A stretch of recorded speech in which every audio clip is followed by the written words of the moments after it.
C'était complètement. Tu veux dire, mais il avait dit. Mais il ne sait plus te dire. Ça devient comme le riche et Lazare. Il dit, entre vous et moi, il y a...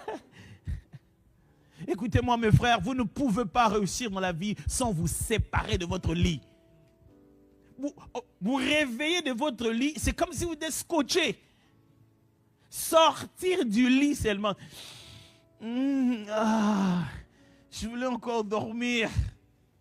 C'est pas possible. Pourquoi le secret de la réussite est dans la séparation? C'est le système dans lequel Dieu a créé l'univers.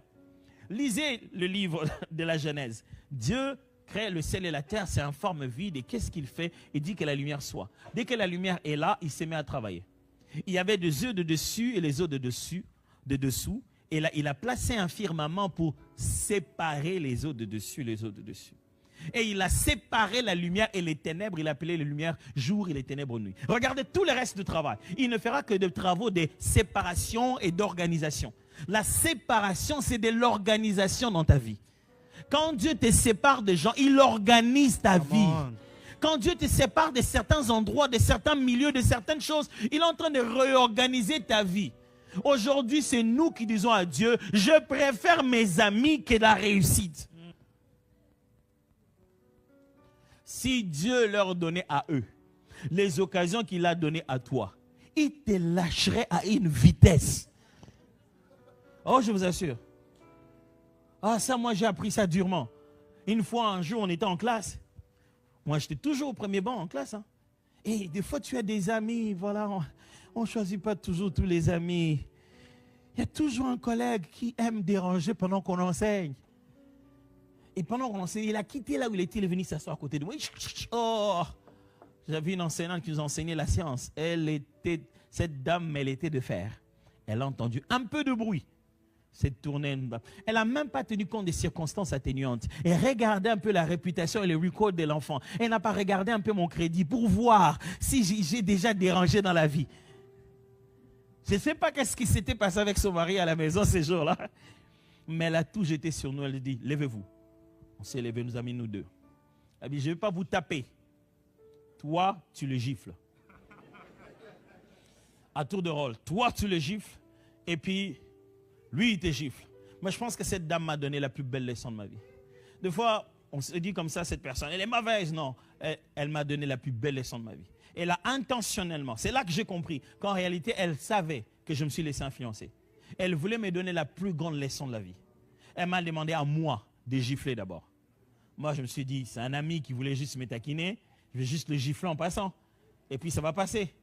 Moi, j'ai giflé. Et puis, elle dit, tu as giflé, ok. Et il est tourné vers l'ami, il a dit, s'il ne pleure pas, moi je te tape. C'est là que j'ai dit, est-ce qu'on peut reprendre?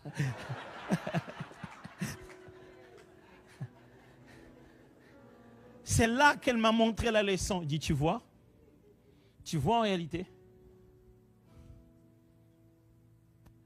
quand les autres ont l'opportunité de te frapper, ils vont te frapper à mort.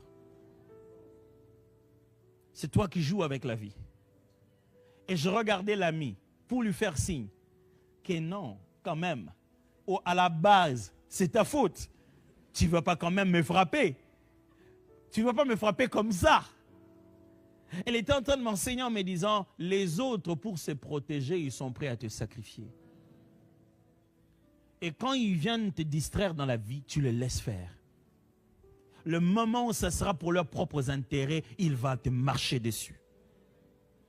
C'est ces jours-là que notre amitié s'était séparée parce que je ne pouvais pas supporter les niveaux de gifles qu'il m'avait donné.